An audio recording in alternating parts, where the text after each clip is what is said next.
जितना जितना विश्वास, जितना जितना भरोसा, जितना जितना दृढ़ता, जितना जितना विश्वास, जितना जितना भरोसा, जितनी जितनी दृढ़ता आपकी और हमारी जिंदगी में आएगा, उतना रिश्तों में भी, परमात्मा में भी एक अलग से लगाव उत्पन्न होता चले जाएगा। पीछे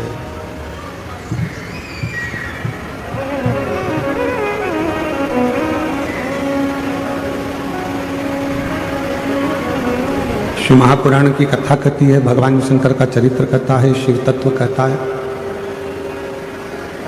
परमात्मा की भक्ति हो, चाहे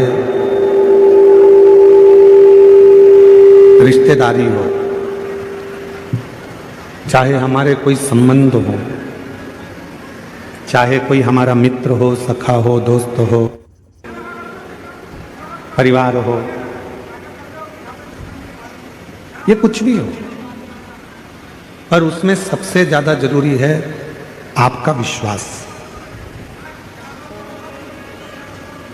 आपका भरोसा। कल भी कथा में कहा था कि शिवजी की कथा सुनना सरल है, शिवजी के मंदिर में जाना सरल है, शिवजी को एक लोटा जल चढ़ाना सरल है, भगवान शंकर का गुणगान करना सरल है। पर शिव महापुराण की कथा कहती है कि सबसे ज्यादा कठिन है शिव महापुराण पर भरोसा करना, शिवजी पर भरोसा करना, भगवान की विरल भक्ति पर भरोसा करना, भगवान के भजन पर भरोसा करना, विश्वास करना।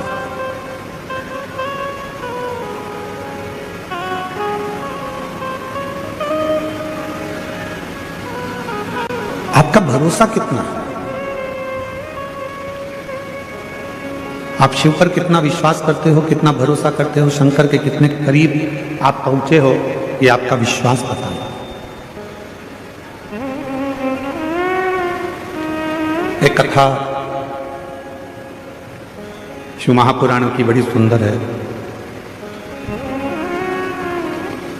माता पार्वती जी अपना घर छोड़कर अपनी सहेलियों के साथ में, सखियों के साथ में एक पर्वत की कंदरा में, गुफा में प्रवेश कर गए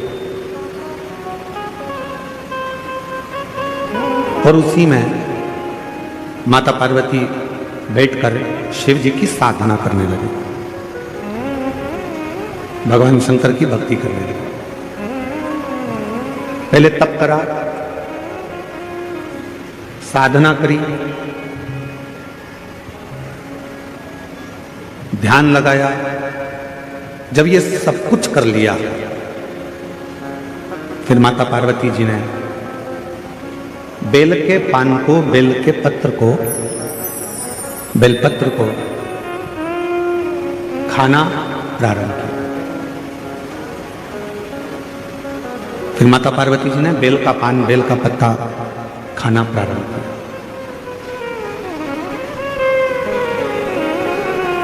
अब सूखे बेलपत्तों को खाती खाती पार्वती मैया दुर्बल हो गई, एकदम दुबली, एकदम दुर्बल। पानी भी नहीं पीती, भोजन भी नहीं करती, कोई फल भी नहीं खाती, केवल बेलपत्र को, केवल बेल के पान को, बेल के पत्ते को, बेलपत्र को खा।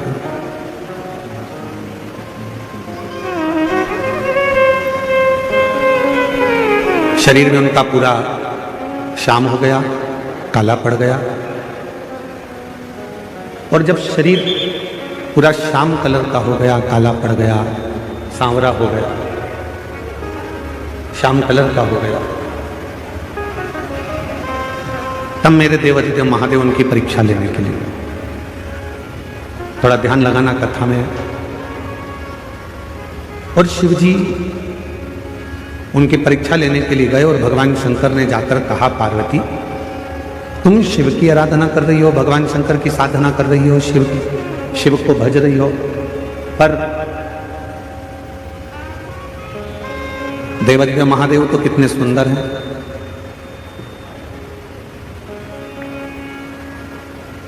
कर्पूर गौरम करुणावतारम संसार सारम भुजगेन्द्र। भगवान शिव तो इतने सुंदर हैं, भगवान शंकर तो इतने सुंदर हैं, इतने सुंदर हैं, और तुम इतनी काली हो गई हो, दुर्बल हो गई हो, पत्ते खाती हो, और शरीर भी तुम्हारा पूरा दुर्बल हो चुका है, और तुम्हारा पूरा शरीर दुर्बल हो गया।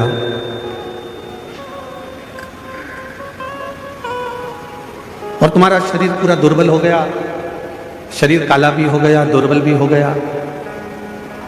अब ये बताओ कि शिवजी तुमसे शादी करें तो करें कैसे? भगवान देवादिदेव महादेव तुमको ब्याहें तो ब्याहें कैसे? कहां वो इतने गोरे और कहां तुम इतनी काली? कर्पूर गौरम करुणा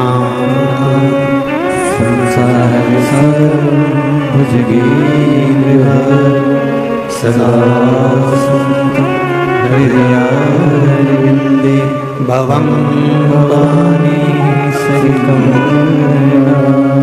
अब शिवजी तो इतने गोरे हैं, भगवान शंकर तो इतने गोरे हैं, और पार्वती तुम काली हो, कृष्ण वर्ण हो गया तुम्हारा, दुर्बल हो गई तुम, इतनी दुर्बल हो गई तुम, कैसे शिवजी तुमसे ब्याहेंगे? कैसे भगवान शंकर तुमसे शादी करेंगे? कैसे उनका विवाह तुमसे होगा?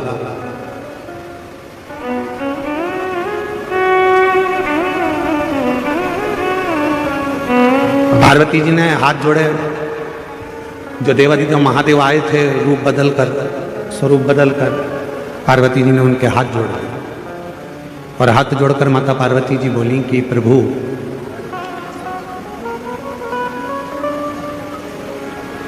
भगवान, ये मेरा विश्वास कहता है और मेरा दृढ़ विश्वास कहता है, बेलपत्र के पत्ते को खाने से जब तुम मेरे पास आकर मुझे उपदेश दे सकते हो, ज्ञान दे सकते हो, मुझे समझा सकते हो, तो ये मेरा विश्वास कहता है कि एक ना एक दिन बेलपत्र का पत्र मेरे मुख में अगर जाता रहेगा तो मेरे भीतर की इंद्रियां संयमित रहेंगी, और जब भीतर की इंद्रियां संयमित रहेगी तो एक ना एक दिन मेरा महादेव भी मेरे पास में मुझे वरने के लिए जरूर आएगा। मुझे मेरा शंकर, मुझे मेरा महादेव, मुझे मेरा भोले बाबा मुझे वरने के लिए जरूर आएगा।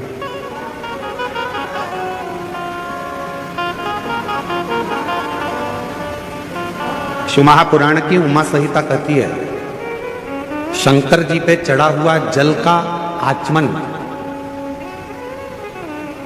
शिव जी पे चढ़े हुए जल का प्रोक्षण,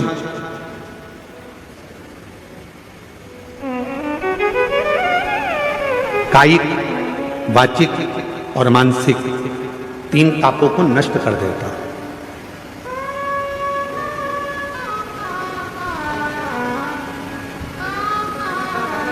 तीन तापों को मिटा देता है,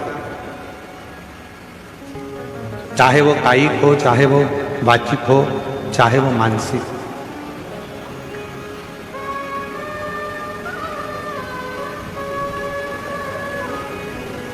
और कोई ये ना कहे कि केवल सीहोर वाले महाराज जी कहते हैं कि शंकर जी पे चढ़ा हुआ जल पीना चाहिए।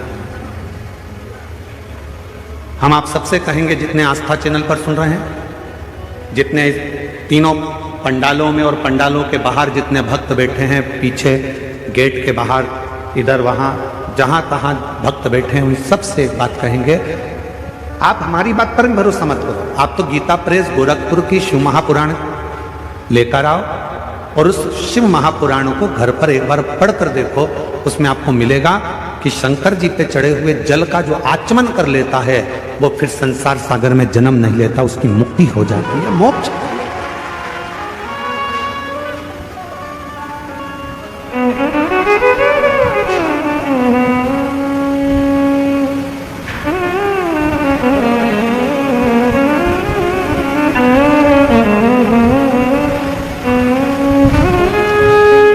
कल डॉक्टर साहब कह रहे थे, श्रीमान सुजय बीके पाटिल जी, कहा गुरुजी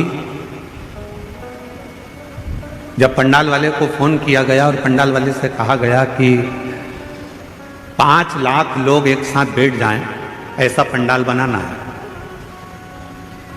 तो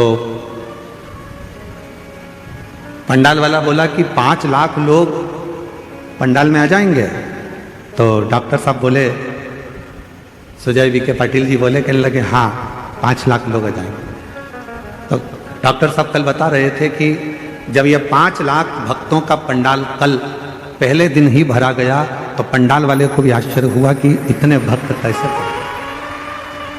हम डॉक्टर सुजय विखे पाटिल जी को और माननीय श्री नामदार राधा कृष्ण विखे पाटिल जी को धन्यवाद देते हैं। शिव महापुराण का तो ये आनंद है, साथ में डॉक्टर साहब आपका और विखे पाटिल जी आपका प्रेम भी आपके क्षेत्रवासियों के प्रति बहुत ज्यादा है, इसलिए भक्तों का सैलाब, ये भक्तों का आगमन, ये भक्तों का आना, शिव तत्व की ओर अविरल भक्ति को प्राप्त करना।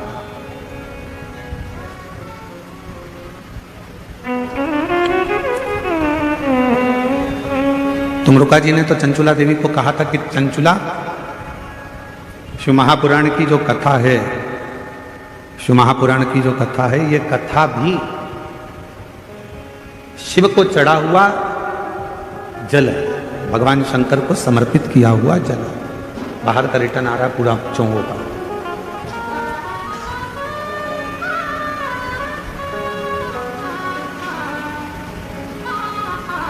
जो शिव महापुराण की कथा को श्रवण कर कर जाता है, ये समझ कर जाता है कि हम शंकर भगवान को चढ़े हुए जल का आचमन कर कर, शिव को प्राप्त कर कर, भगवान शंकर की शरणागति प्राप्त कर कर, भगवान शंकर की भक्ति प्राप्त कर कर हम चले।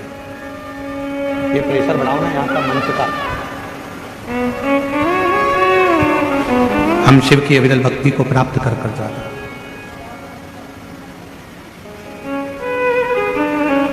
शिव कथा कह रही है, भगवान शंकर का पवित्र चरित्र कह रहा है कि शिव के चढ़े हुए जल का वर्णन स्वयं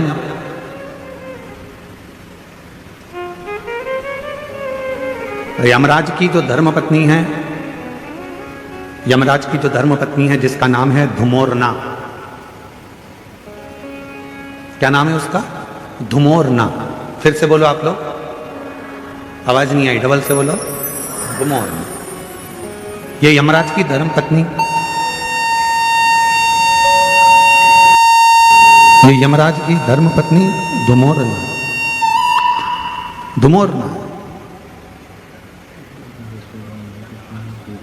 और यमराज की धर्मपत्नी धुमोरना ये जल के महत्व को एक बार स्वयं ने, धुमोरना ने पूछा था।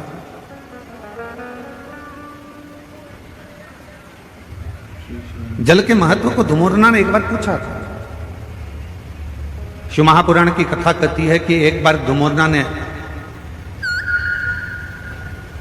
शंभु शरणे पड़ी मांगू घड़ी रे घड़ी, दुख काटो दया करी ने दर्शन आपो, शंभु शरणे पड़ी मांगू घड़ी रे घड़ी, दुख काटो दया करी ने दर्शन आपो।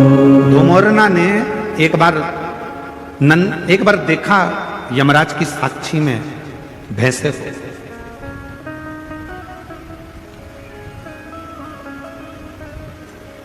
धुमोरना ने देखा कि यमराज का जो भैंसा है, यमराज जिस पर बैठते हैं भैंसा, क्या नाम है उस भैंसे का जिस पे यमराज बैठते हैं? जम के बोलो जरा। यमराज जिस भैंसे पर बैठते हैं, जिस पाड़े पर यमराज बैठते हैं, जिस भैंसे पर यमराज बैठते हैं, उसका नाम क्या है? उसका नाम है पोंड्रक। क्या नाम है? पोंड्रक। तो एक बार धुमोरना ने उस पोंड्रक को देखा, उस भैंसे को देखा कि भैंसा क्या करता है कि यमराज प्राण खींचते हैं और प्राण खींचकर किसी को लेकर जाते हैं और भैंसा उसको खूब त्राड़ देता है, उसको खूब मारता है, सींग से रोनता है, पांव से कुचलता है, उसको परेशान करता जाता है। भैंसा उसको खूब परेशान करता है। पर धुमोरना ने फिर एक जगह देखा कि धुमोरना ने देखा कि वो भैंसा एक जीव को यमराज लेकर जा रहे थे, पर उस भैंसे ने उसको कोई कष्ट नहीं दिया, भैंसे ने उसको कोई परेशान नहीं।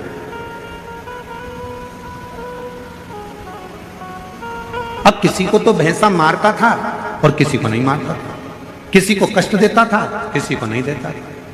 धुमोरना के मन में यमराज की धर्मपत्नी के मन में यह बात अड़ गई और यमराज की धर्मपत्नी के मन में यह बात अड़ी और यमराज की धर्मपत्नी ने विचार करा आखिर ये हो क्या रहा। जब यम की आज्ञा है कि कष्ट देना है तो देना चाहिए, फिर ये भैंसा किसी को कष्ट देता है, किसी को नहीं देता है, किसी को अच्छा रखता है, किसी को बुरा रखता है, आखिर ऐसा हो क्यों रहा।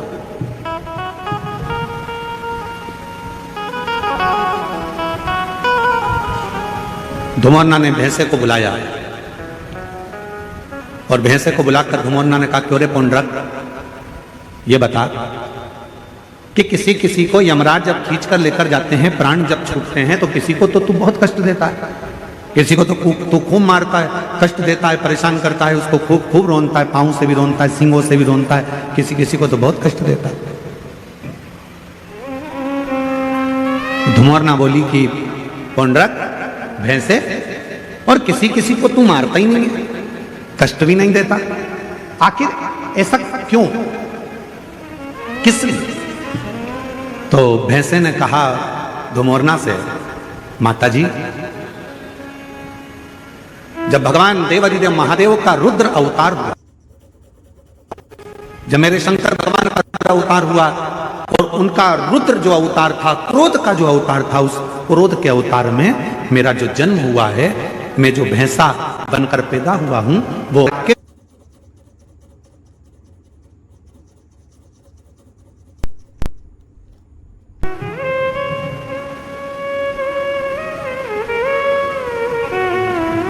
और मेरा जन्म हुआ रुद्र की जंघा से।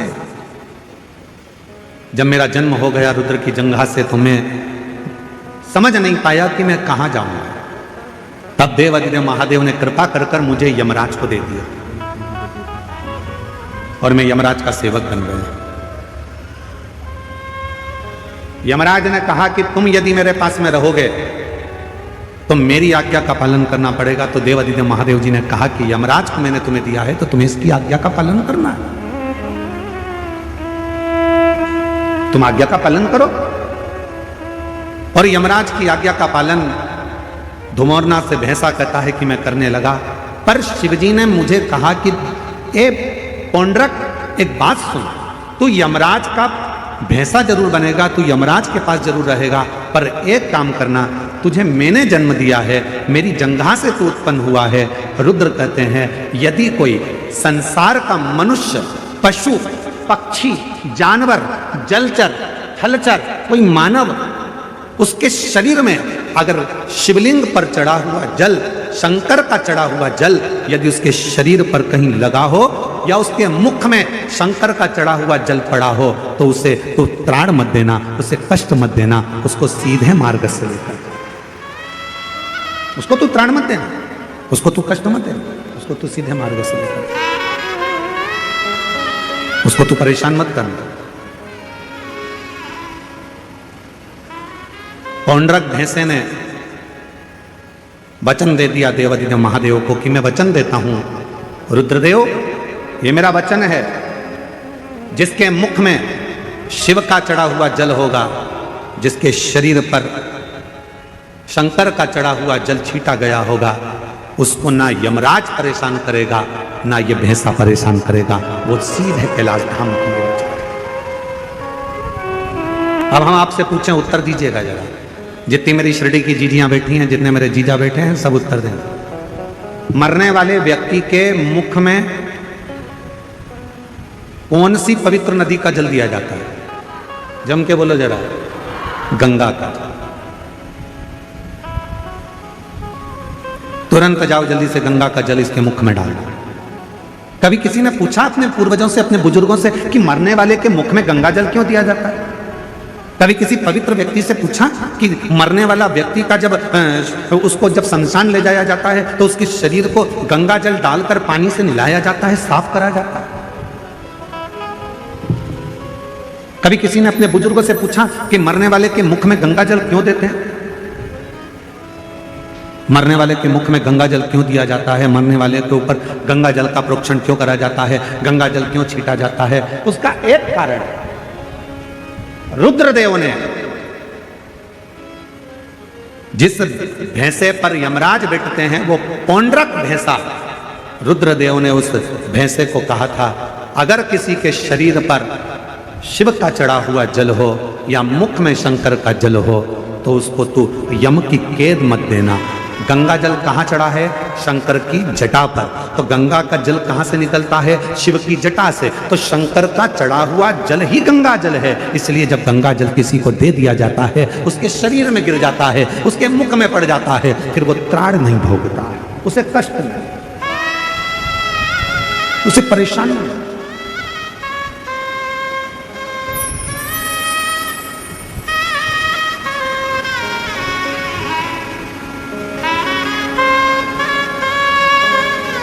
महाराज,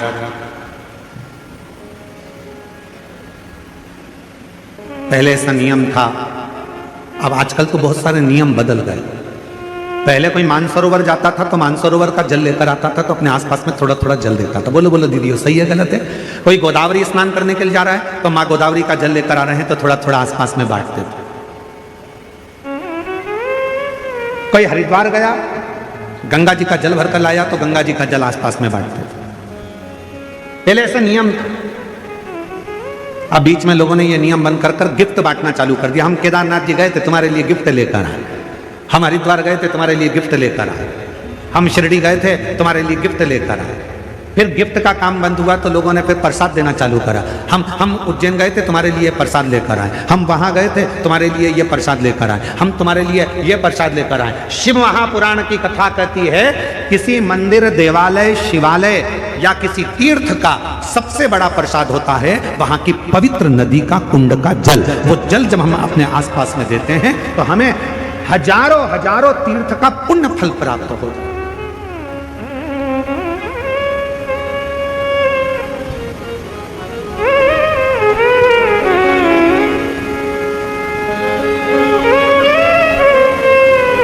का जो जल है वो सबसे ज्यादा पवित्र। कहां गए थे भैया? हरिद्वार गए थे, क्या लेकर आए? प्रसाद नहीं लाए। फिर कहां गए थे भैया? बद्रीनाथ गए थे, क्या लेकर आए? तो कहा हम कुछ लेकर नहीं आए, हम तो केवल थोड़ा सा माँ अलकनंदा का जल लेकर आए। हम कहां गए थे? यमुनोत्री, हम यमुना जी का थोड़ा सा जल लेकर आए। हम कहां गए थे? नासिक, त्र्यंबक, हम गोदावरी माँ का जल लेकर आए। हम कहां गए थे? तो ओमकारेश्वर, हम माँ नर्मदा का जल लेकर आए। हम कहां गए थे? उज्जैन महाकाल, क्या लाए? थोड़ा सा क्षिप्रा महारानी का जल लेकर आए। हम कहां गए थे? प्रयागराज, क्या लाए? त्रिवेणी का जल लेकर आए। उस जल की महत्वता, पर लोगों ने उस जल की महत्वता को कम कर दिया। कहां गए थे? मानसरोवर, क्या लेकर आए? शिव जी का मानसरोवर का जल लेकर आए। थोड़ा थोड़ा सा जल, भले एक बूंद दिया जाए, पर वो जल में दूसरा जल मिलाकर उस जल को जब वितरण किया जाता है तो शास्त्र कहता है जो मानसरोवर नहीं गया, जो उज्जैन नहीं गया, जो हरिद्वार नहीं गया, जो काशी नहीं गया, जो त्र्यंबक नहीं गया, अगर वहां का जल, पवित्र नदी का जल, कुंड का जल यदि हमारे घर में आ जाता है, हम भले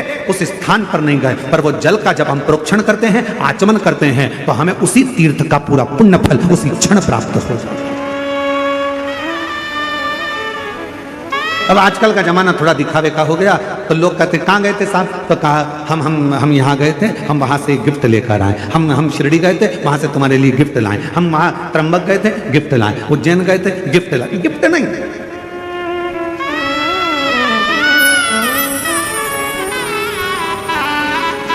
अभी कथा में हमने कहा था, जलगांव की कथा में, कि करवा चौथ पर तुम्हारा पति तुमको गिफ्ट दे, पर तुम अपने पति को कसम खिलवाना। बोला था कि नहीं बोला था? अरे जम के तो बोलो। तुम अपने पति को सौगंध दिलवाना करवा चौथ के दिन कि तुम मुझे गिफ्ट दे रहे हो, चलेगा, पर मुझे भी एक गिफ्ट चाहिए कि तुम कसम खाओ सौगंध खाओ कि जब भी गाड़ी चलाओगे तो हेलमेट जरूर लगाओगे, जब भी गाड़ी चलाओगे तो हेलमेट। ये गिफ्ट दो मुझे कि क्योंकि तुम हो तो मेरा घर है, तुम हो तो परिवार है, तुम हो तो मेरा कुटुंब है, तुम हो तो मेरे बच्चे हैं, और तुम हो तो मैं। हेलमेट लगाओ, 4 व्हीलर गाड़ी चलाओगे सीट बेल्ट लगाओ। ये शपथ दिलवाओ।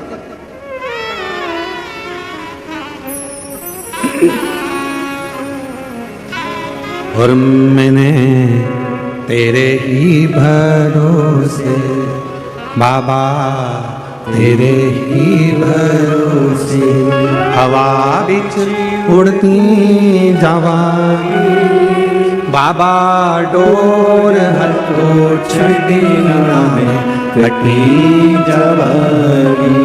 भोले मैं तेरी पतन, शंभो मैं तेरी पतन, हवा बिच उड़ती जावांगी बाबा, डोर हथो छड़ी में कटी जावांगी। भोले मैं तेरी पतन, शंभो मैं तेरी पतन। सबसे बड़ा गिफ्ट है, सबसे बड़ा दान है तीर्थ का जल जो तुम लेकर आए हो, वो तीर्थ के जल को सबको दे दो।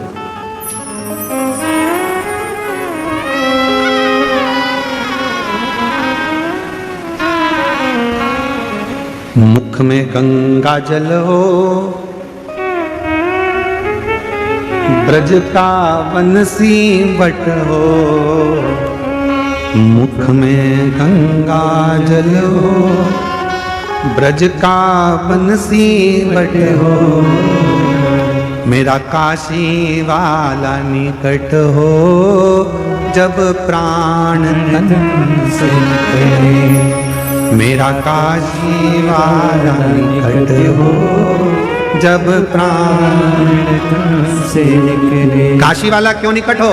क्योंकि माता पार्वती जी ने शिव जी से 2 वर मांगे थे काशी में। पहला वर काशी में मांगा था माता पार्वती जी ने कि जिस पति पत्नी में झगड़ा हो उसमें प्रेम बहुत बढ़े। इसलिए आज भी पति पत्नी का आपस में झगड़ा होता है तो उनमें प्रेम बढ़ता है। पति झगड़ा कर कर जाता है, ऑफिस से आते से पूछता है क्यों तेरी मम्मी कहां गई, तुरंत पूछता, मतलब झगड़ा समाप्त, प्रेम। और पार्वती जी ने दूसरा वर मांगा था शिव जी से कि काशी में जो मरेगा उसको गुरु मंत्र तुमको देना पड़ेगा, काशी में मरने वाले को मोक्ष मंत्र आपको देना पड़ेगा। इसलिए शास्त्र की रीति है, हमारे यहाँ काशी खंड स्कंद पुराण का वर्णन करता है कि काशी में मरने वाले के कान में भगवान शंकर तारक मंत्र प्रदान कर देते हैं, और वो तारक मंत्र सुनते से ही काशी में मरने वाला फिर जन्म नहीं लेता, वो शिव का गण बनकर शंकर के धाम में शिव के आनंद में रहता है, फिर वो जन्म मरण के प्रपंच से छूट जाता है, फिर वो जन्म मरण के प्रपंच से मुक्त हो गए, मुक्त।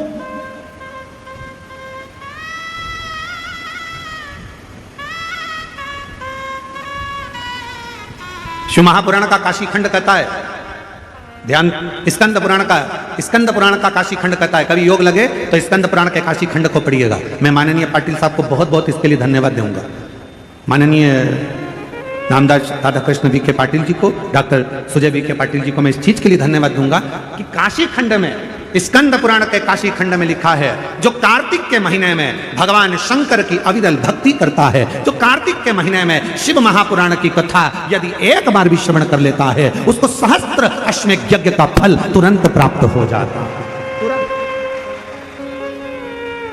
मैं पाटिल परिवार को धन्यवाद इसलिए दूंगा कि उन्होंने कार्तिक महीने में ये शिव महापुराण की कथा शिरडी के इस क्षेत्र में कराकर संपूर्ण शिरडी वासियों को अश्वमेध यज्ञ, एक अश्वमेध यज्ञ नहीं, सहस्त्रों, हजारों, लाखों अश्वमेध यज्ञ का फल केवल कार्तिक महीने में ये 5 दिन की शिव महापुराण कराकर उन्होंने सबको प्रदान कर दिया।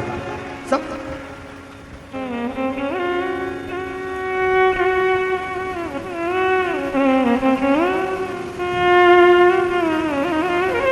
जब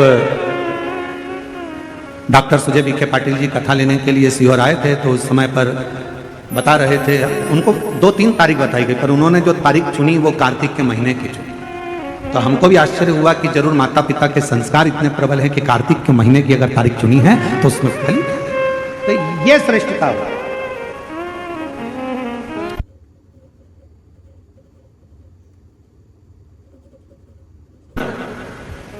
तो हमने जब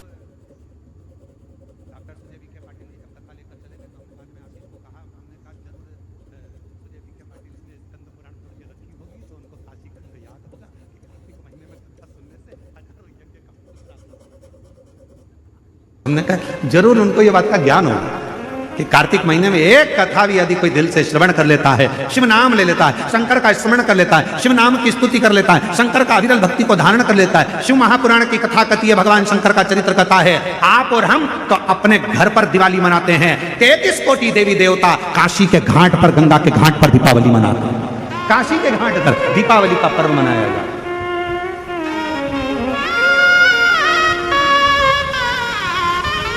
शिव धाम में, भगवान शंकर के धाम में, काशी में शंकर के अविरल धाम, हम तो आपसे भी कहेंगे आपके घर के आसपास में जो शंकर का मंदिर हो ना, दीपावली के दिन शंकर के मंदिर में जाकर दीपदान जरूर करना। दीपावली के पर्व पर शिव मंदिर में जाकर उसके आसपास में दीप जरूर लगाना। क्यों? आपको वही फल प्राप्त होगा जो काशी में देवताओं ने दीप जलाकर प्राप्त किया, वही।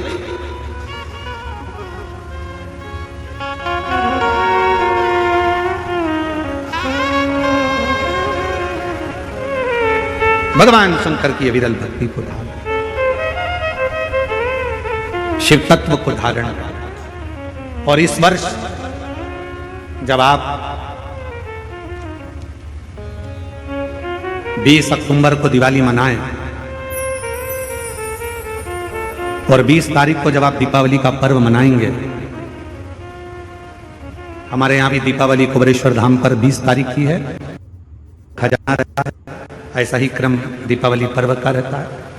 तो 20 तारीख को जब आप दीपावली मनाएं, तो इस वर्ष सबको कहूंगा, जितने भी आस्था चैनल पर कथा सुन रहे हैं, जितने फेसबुक यूट्यूब पर कथा श्रवण कर रहे हैं, यदि आपकी जिंदगी में 4 दिन दुकान चल रही है, 4 दिन बंद पड़ी है, व्यापार थोड़े दिन चलता है, थोड़े दिन बंद हो जाता है, आपके विद्रोही, आपके दुश्मन आप पर कहीं ना कहीं से इधर से उधर से वार कर रहे हैं, या आपका लक्ष्य आपको प्राप्त नहीं हो रहा, कोई बहुत मेहनत करता है, बहुत मेहनत करता है तो भी लक्ष्य नहीं मिल पा रहा, जहां तक आपको पहुंचना है वहां तक यदि आप नहीं पहुंच पा रहे हैं, तो इस दीपावली पर जब आप 20 तारीख को दीपावली का पर्व मनाएं, तो 20 तारीख को दीपावली के पर्व के दिन शंकर भगवान को स्पर्श कराकर एक बेलपत्र लेकर जरूर अपने घर पर आए, और जहां पूजन कर रहे हैं उस बेलपत्र को एक प्लेट में अवश्य रखें, उस पर हल्दी और कुंकुम उस पर अवश्य चढ़ाएं। एक चावल का दाना लाल कर, एक चावल का दाना पीला कर उस बेलपत्र पर अवश्य चढ़ाएं, और उस बेलपत्र को अपने पास में 1 वर्ष तक संभाल कर रखना।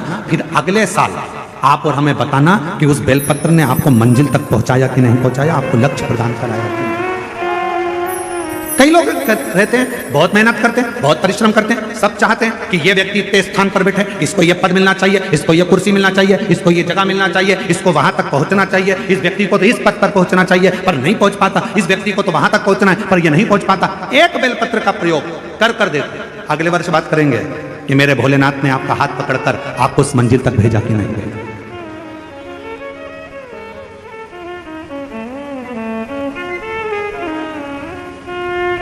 कई व्यापारी, कई किसान कह देते हैं, अरे गुरुजी हमारी फसल पिट गई, अब की बार हमारी जो पिक थी वो पूरी की पूरी पिट गई, हमारा पानी ने बेकार कर दिया, हमारा इसने बेकार कर दिया, हमारा उसने बेकार कर दिया। बेचारा किसान कर्जे में होता चले जाता है, तकलीफ में होता चले जाता है। हम उनसे भी कहेंगे एक बार प्रयोग कर देखिए, एक बेलपत्री का दीपावली की रात्रि को, और अब की बार दीपावली का पर्व 20 अक्टूबर को जो मनाया जा रहा है, 20 अक्टूबर दीपावली पर्व के दिन एक बार प्रयोग कर देखिए कि वो बेलपत्र शिव जी को लगाया हुआ। क्यों? क्योंकि भगवान शंकर ने माता लक्ष्मी को जब भगवान विष्णु को दिया था, क्योंकि माता लक्ष्मी की माँ ख्याति देवी तो लक्ष्मी जी का विवाह शिव जी से करना चाहती थी, पर शंकर जी ने मना कर दिया था कि मैं विवाह नहीं करूंगा, इनको तो नारायण को दे दो। तो लक्ष्मी जी को भगवान शंकर ने जब यहाँ आया, तब माता लक्ष्मी ने वर दिया, भगवान शंकर से प्रार्थना करी, आप मुझे आज्ञा करो। शंकर भगवान ने कहा, जिस दिन तुम पृथ्वी पर भ्रमण करने के लिए आओ और जिस स्थान पर बेलपत्र विराजमान हो, उस स्थान पर तुम सदा विराजमान हो जाओ। वहां से फिर अविरल बोल बम का नारा है। इतना धीमा बोलोगे तो शिरडी वालों कल्याण तुम्हारा। अच्छे से बोलो जरा, बोल बम का नारा है, हर हर महादेव। शिव तत्व की प्राप्ति,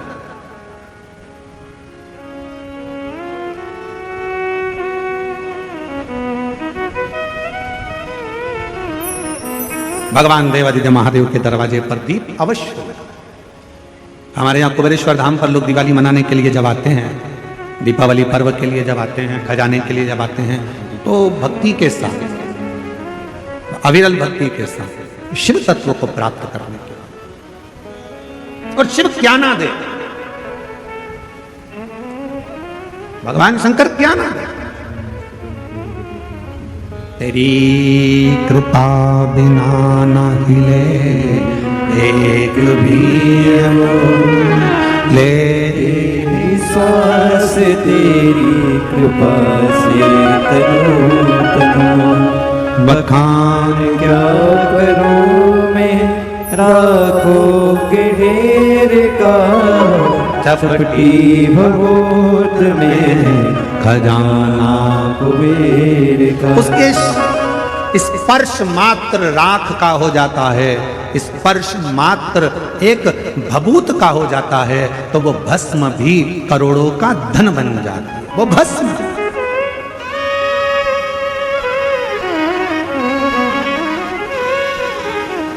इसलिए शिव महापुराण की कथा कहती है, एक लोटा जल सारी समस्या का।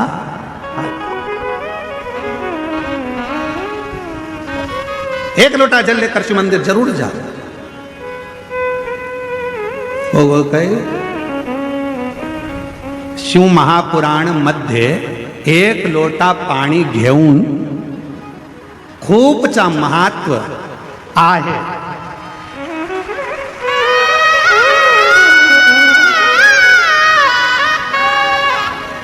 शिव महापुराण में एक लोटे जल का बड़ा महत्व बताया है, बड़ा महत्व।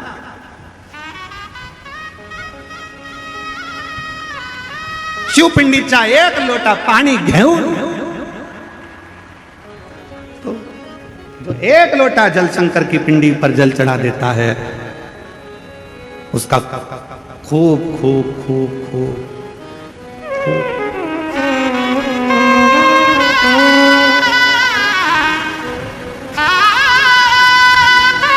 और तेरी कृपा का क्या भरोसा, कब किस पर हो जाए, जरा सी हम पर कर दो, जरा सी हम पर कर दो।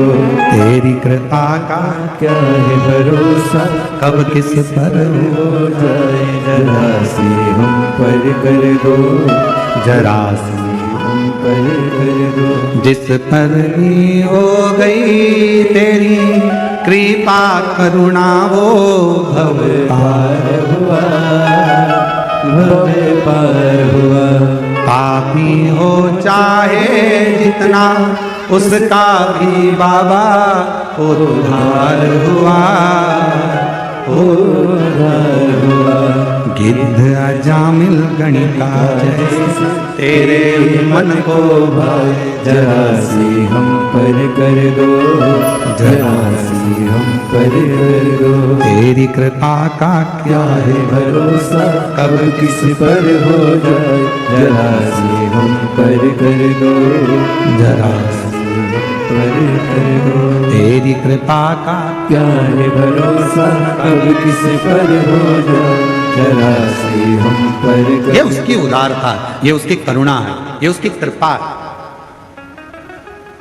ये उसकी दया है। आप दिल से उसको पुकारो, वो दिल से झोली भरता है। आप दिल से पुकारो, दिल से कहो उसको, दिल से विनय करो उसको, दिल से निवेदन करो उसको, वो सुनेगा, आएगा, देगा, झोली भरेगा, जाएगा। तो शंकर भगवान पर चढ़े हुए जल की महत्वता शिव महापुराण की कथा कहती है। भगवान शंकर का पवित्र चरित्र कह रहा है कि मरने वाले व्यक्ति के मुख में गंगा जल क्यों दिया जाता है। आपके बच्चे पूछें, आपके रिश्तेदार पूछें, तो उनको बताना कि शिव महापुराण में वर्णन आता है, स्वयं यमराज की धर्म पत्नी धुमोरना ने यह प्रश्न स्वयं जिस पर यमराज बैठते हैं उस भैंसे से, उस पौंड्रक से पूछा, भैंसे से कि तू किसी को कष्ट देता है, किसी को नहीं देता।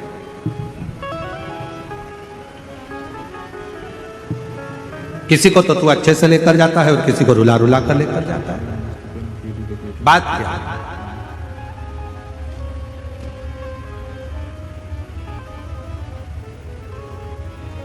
क्या बात है?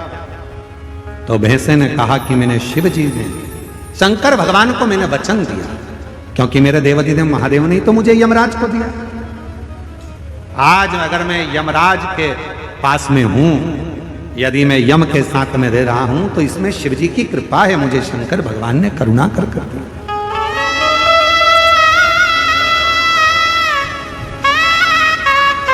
ये शिव की उदारता से मुझे मिला। इसलिए हमारे सनातन धर्म में आज भी नियम है, ये गंगा का जो जल है वो भगवान शंकर का चढ़ा हुआ जल है, शिव के ऊपर से चढ़कर नीचे आ। कई लोग हमारा बहुत विरोध जब करते हैं तो विरोध में कह देते हैं कि शिव जी पे चढ़ा हुआ जल मत पियो। सीहोर वाले महाराज ने बताया पियो, और यह कहता है मत पियो। तो जो तुमसे कहे कि शंकर पर चढ़ा हुआ जल नहीं पीना चाहिए, तो उनको कहना कि फिर तुम मरते समय तू गंगा जल भी मत पीना, क्योंकि वो भी तो शंकर जी पे चढ़ा हुआ है। शिव जी के शीश पर आया तब तो नीचे आया। शिव महापुराण की कथा कहती है कि धुमोरना से, यमराज जी की धर्म पत्नी से स्वयं भैंसा कह रहा है, वो पौंड्रक भैंसा कह रहा है कि शिव की कृपा, शंकर की। कहा जिसके ऊपर शंकर का चढ़ा हुआ जल का प्रोक्षण हो, जो शिव का चढ़ा हुआ जल का आचमन कर ले, कहा उसको फिर कोई नरक के भोग ना भोगना।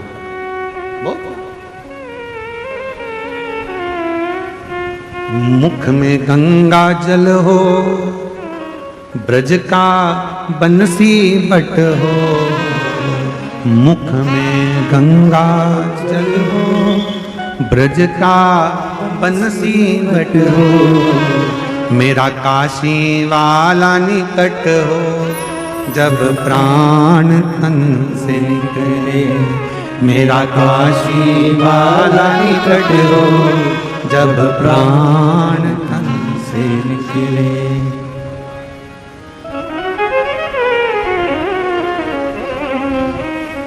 हे भोलेनाथ, हे भोलेनाथ, इतना तो करना भोले, जब प्राण तन से निकले। इतना तो करना भोले, जब प्राण तन से निकले। बाबा इतनी कृपा करना। हम हो सकता है प्राण छूटते समय हम काशी ना हो,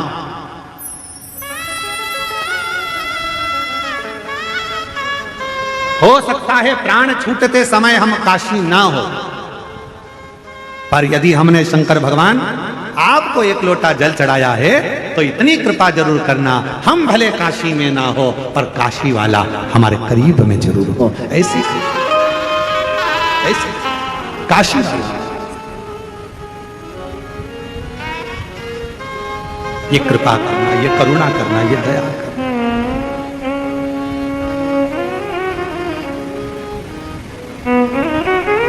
यमराज की जो धर्मपत्नी है ना,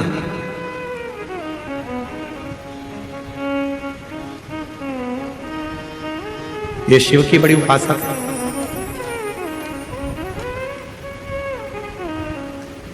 ध्रुमोर्ना दक्ष प्रजापति की बेटी, शंकर भगवान की धर्म पत्नी भी, माता सती भी दक्ष प्रजापति की बेटी। कामदेव की धर्म पत्नी रति भी दक्ष प्रजापति की बेटी। यमराज की धर्म पत्नी वो भी, धुमोरना भी दक्ष प्रजापति की बेटी। महाराज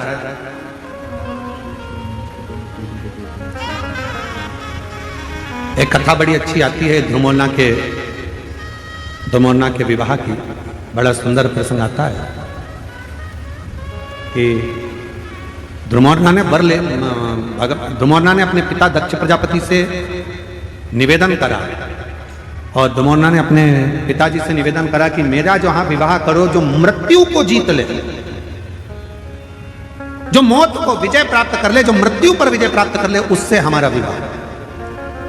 ध्रुमोरना ने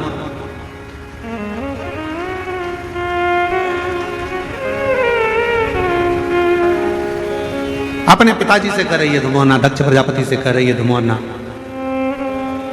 कैसी कृपा करिए, हमारा विवाह वहां हो जो मृत्यु पर विजय प्राप्त कर ले।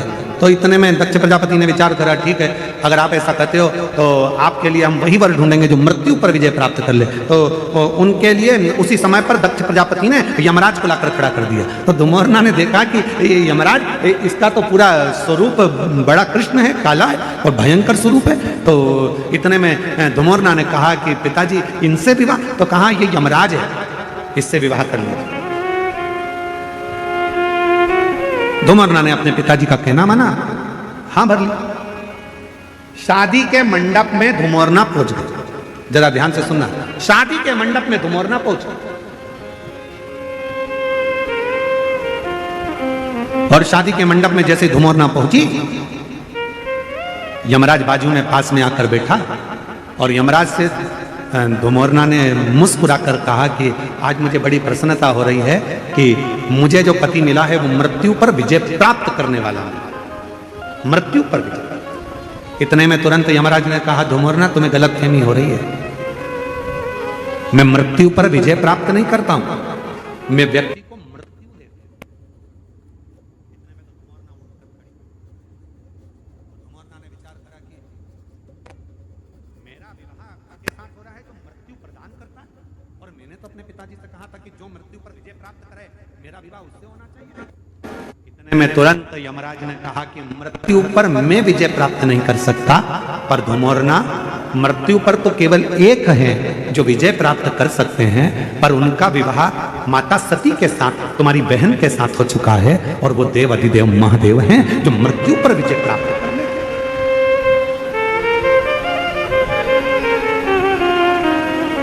जो मौत पर विजय प्राप्त कर ले। इतने में धुमोरना उठकर चली गई, और जैसे ही धुमोरना उठकर गई, दक्ष प्रजापति को सूचना मिली कि मेरी बेटी यमराज से विवाह नहीं करना चाहती, अब करा क्या जाए। इतनी देर में दक्ष प्रजापति ने अपनी दूसरी बेटी विजया को मंडप में ले जाकर बिठा दिया।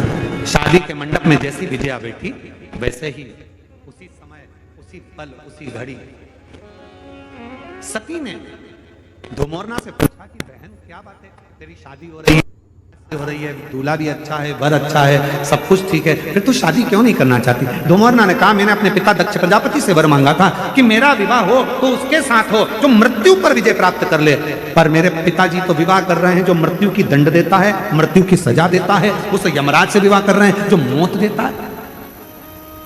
तो क्या हुआ, कोई बात नहीं।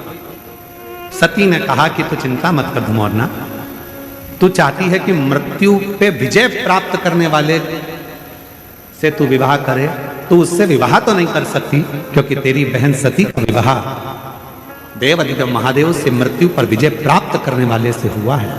पर इतना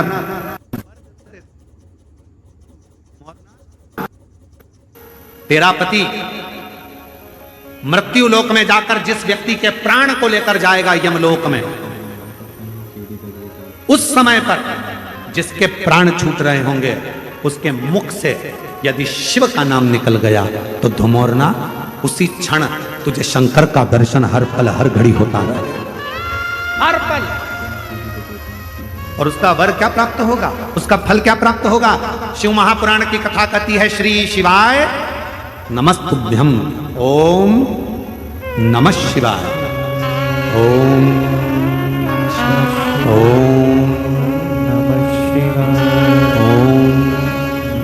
श्री शिवाय नमस्तुभ्यं बोलने वाला, ओम नमः शिवाय बोलने वाला, हर हर महादेव बोलने वाला, बोल बम का नारा है बाबा है सहारा है, ऐसे उच्चारण करने वाला, शिव तत्व को गुंजायमान करने वाला, शंकर के नाम को लेने वाला जब अपने प्राणों को छोड़ता है और उसके मुख से यदि भूलवश भी शिव का नाम निकल जाता है तो धुमोरना शिव जी का दर्शन करती है और यमराज से प्रार्थना करती है, आप इस जीव को जब लेकर आओ तो नरक लेकर मत जाना, इसको वैकुंठ छोड़कर आना, वहां देवता इंतजार कर,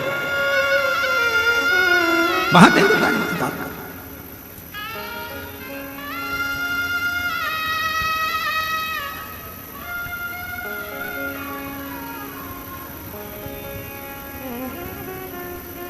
इसलिए आप लोगों से निवेदन है, ऐसी सुभानाए आए ना ऐसी ऐसी सुभाना आए ना ऐसी शाम जिस दिन जुबां पे मेरे, जिस दिन जुबां पे मेरी आए ना शिव का नाम, ऐसी सुभान आए ना ऐसी शाम, ऐसी सुभान आए ना ऐसी शाम। भगवान शिव का जो उच्चारण करता है, शिव का उच्चारण करने वाला श्री शिवाय नमस्तुभ्यं, श्री शिवाय नमस्तुभ्यं। हम आप लोगों से बार बार कहते हैं, अपने घर के दरवाजे पर लिख दो श्री शिवाय नमस्तुभ्यं। दीपावली पर स्टिकर चिपका दो श्री शिवाय नमस्तुभ्यं।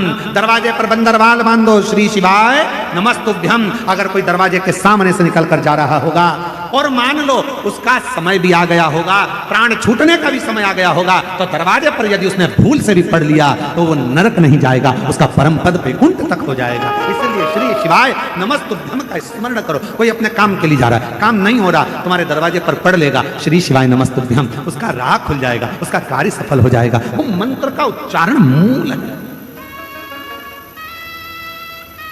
कितना फल है मंत्र का, देखो एक पत्र देखिए।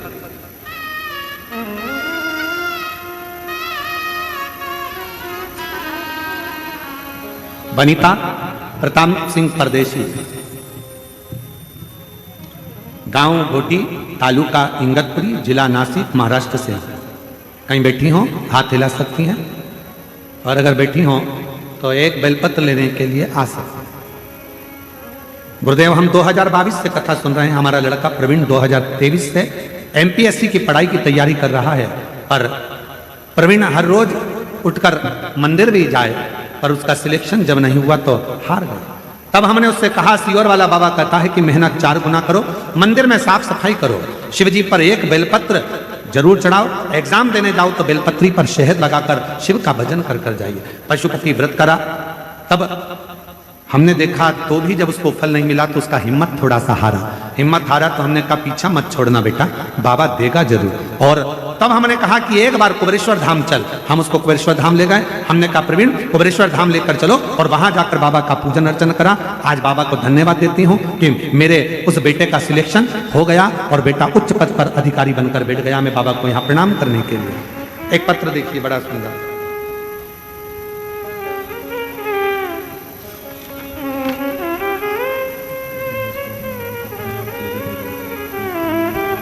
मेरा नाम सो कल्पना सूर्यभान चित्ते, महाराष्ट्र के अहिल्या नगर से ही हूं। और अहिल्या नगर गांव महाकालवाड़, जरा पढ़ो, जरा पढ़ के बताओ। महाकालवा गांव, ठीक है, श्री रामपुर अहिल्या नगर से। बाबा मेरी शादी को 22 साल हो गए थे, पर मुझे संतान नहीं हुई। बाबा मेरे यहाँ बच्चा नहीं था, संतान का सुख नहीं था, बहुत सारे दवाखाना दिखाए लेकिन उसका कोई फायदा नहीं हुआ। हमने सभी आशा छोड़ दी थी। तभी एक सूरज की किरण जैसे खबर मिली जो मैं आज बताने जा रही हूँ। मेरी बहन गुरु ननंद ने बताया कि भोले बाबा की कथा में जाओ, वहाँ बाबा सभी समस्या का हल करते हैं। हम नहीं जान पाए। तब उसने कहा सियोर वाला महाराज कथा करता है, उसके पंडाल में बैठकर यदि कथा सुने, उसकी मिट्टी को पेट पर लगाए तो गर्भ जरूर ठहरता है। हमने विश्वास नहीं करा। जब इतने डॉक्टर फेल हो गए तो ये मिट्टी क्या करेगी। हम जलगांव चले गए, वहां की मिट्टी को पेट पर लगाया, 40 गांव की कथा भी सुनी, और 40 गांव की कथा सुनकर हम आए। पशुपति व्रत करा, सफेद आंकड़े की जड़ का प्रयोग करा। आज बाबा की कृपा से 23 साल के बाद बाबा ने मेरी गोदी भर दी। मेरे यहाँ 23 साल के बाद औलाद हो गई। मैं बाबा को प्रणाम करने के लिए, कहीं बैठी हो तो हाथ हिला सकती हैं। मेरा नाम सो कल्पना सूर्यभान चित्ते, जिला अहिल्यानगर, तहसील श्री रामपुर, गांव का नाम डेस डेस डेस, महाराष्ट्र, ठीक है। कहीं बैठी हो तो आ सकती हैं। एक बेलपत्र। अगला पत्र देखिए।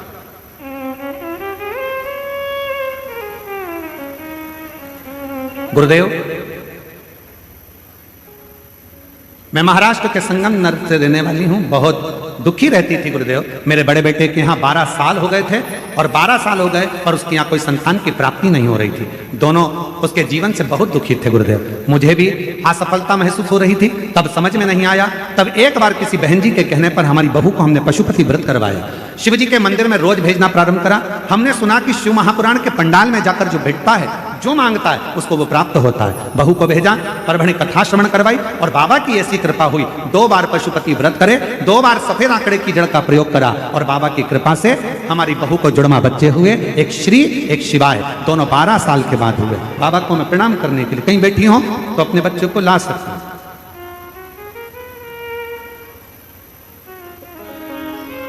गुरुजी, मेरा नाम कल्याणी बलबीर सिंह जनवीर है। हम गांव सोनई तालुका नेवासा जिला अहिल्यानगर की रहने वाली हूँ। 1 लोटे जल का मैं क्या वर्णन करूं गुरुदेव। मेरा बेटा सुयश 4 साल का हो गया, पर डॉक्टर कहते थे ये बोलेगा नहीं, उसकी वाणी नहीं थी, बोल नहीं पाता था गुरुदेव, उसके मुख से शब्द नहीं निकलता था। हमने सारे डॉक्टरों का इलाज करवाया पर उसकी आवाज नहीं आई। बड़े परेशान हो गए। तब हम 7 नवंबर 2024 को सीहोर गए और वहां जाकर हमने कंकर शंकर की पूजन करी और एक रुद्राक्ष लेकर आए। रुद्राक्ष को तांबे के लोटे में गलाकर शिवजी को जल चढ़ाना प्रारंभ किया। उस जल का आचमन मेरे बेटे को कराती। अब मेरा बेटा स्कूल भी जाता है और बोलना भी प्रारंभ कर दिया। मैं बाबा को यहाँ प्रणाम करने के लिए, कहीं बैठे हो तो आ सकते हैं। और तेरी कृपा का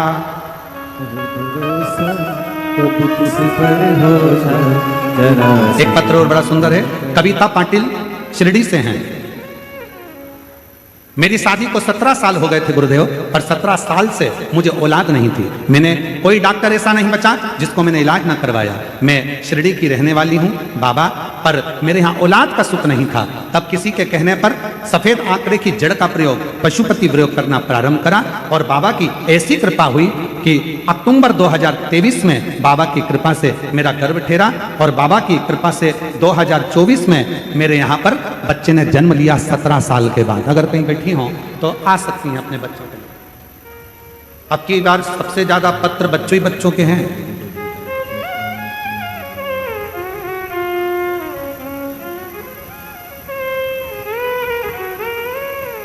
एक और पत्र है।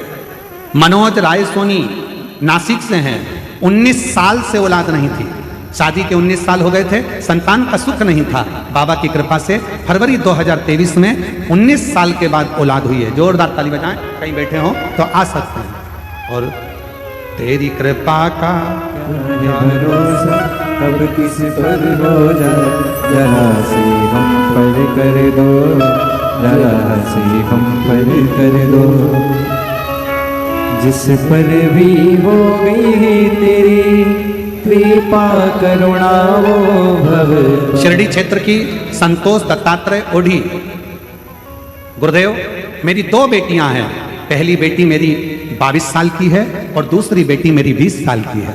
गुरुदेव, फिर भी घर के लोग ताना देते थे कि मेरे घर लड़का नहीं है, खूब अपशब्द कहते थे गुरुदेव।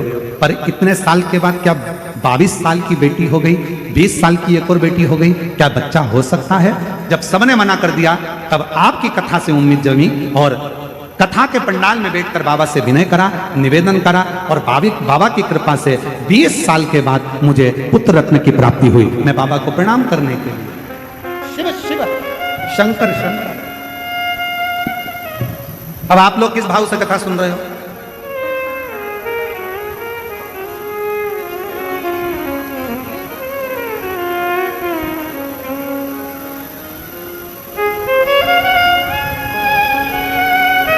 कार्तिक का महीना, शिव महापुराण की कथा, शिरडी का पवित्र क्षेत्र और यह पवित्र शिव महापुराण की कथा। मैं फिर माननीय विखे पाटिल जी को, माननीय डॉक्टर सुजय विखे पाटिल जी को फिर धन्यवाद देता हूं आपको बहुत बहुत। पाटिल जी, ना जाने कितनी जीजियों के और कितने जीजाओं के चेहरे पर आपने स्माइल ला कर दे दी। उनकी प्रसन्नता ला, ये शिव की, ये शंकर की, ये शंकर की। और विश्वास से कहता हूं